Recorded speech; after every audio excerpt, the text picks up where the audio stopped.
الظلم ظلمات یوم القیامہ، حدیث پاک ہے کہ ظلم یہ قیامت کے اندھیروں میں سے ایک اندھیرا ہے۔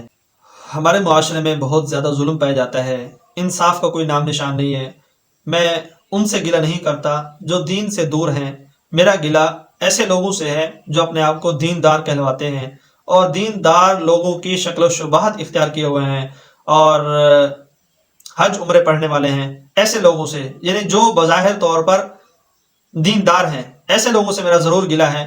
بہت سے لوگ، ایک دو کی بات نہیں کر رہا میں، بہت سے لوگوں کے بارے میں سننا اور جاننا یہ ہوا کہ معاملات کے اندر ظلم کرنے والے ہیں۔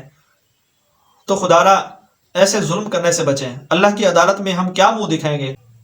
بھائی بھائی کے اوپر ظلم کر رہا ہے، خاوند بیوی کے اوپر، جو تگڑا ہے طاقت کے لحاظ سے، پیسے کے لحاظ سے، تعلقات کے لحاظ سے، والدین کی سپورٹ کے لحاظ سے، تو دوسرے بہن بھائیوں پہ ظلم کرنے سے گریز نہیں کرتا۔ ایک خاتون کے بارے میں معلوم ہوا کہ انہوں نے ہاتھ پہ نا پٹی باندھی ہوئی تھی، تو پوچھنے پہ بتایا گیا کہ اس کے خاوند نے اس کو کوئی لکڑی وغیرہ ماری ہے جس کی وجہ سے اس کے ہاتھ کی ہڈی ٹوٹ گئی اور اس نے وہ پٹی چڑھائی ہوئی تھی۔ والد کے جا رہے تھے، میں نے سلام کیا، اس سے ملاقات کی اور اچھا تو نہیں لگ رہا تھا، لیکن میں نے جرت کی اس سے پوچھنے کی اور میں نے اس کو بتا دیا کہ یار میرا پوچھنے کا مقصد صرف ہمدردی کرنا مقصود ہے کہ شاید میں اپنی طرف سے کوئی آپ کی مدد کر سکوں، تو ضرور آپ کی آواز بنوں گا۔ تو آپ مجھے بتائیں، آپ کے داماد نے آپ کی بیٹی کو کیوں مارا، اتنا مارا؟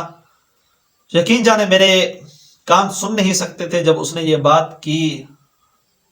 اس نے کہا بس میں آپ کو کیا بتاؤں، ابھی صبح کی نماز پڑھ کے آ رہا ہوں، اگر میری بیٹی کے جسم کا ایکس رے کروایا جائے تو شاید میری بیٹی کے جسم کی کوئی ہڈی بھی سالم نہ ہو۔ توبہ استغفر اللہ۔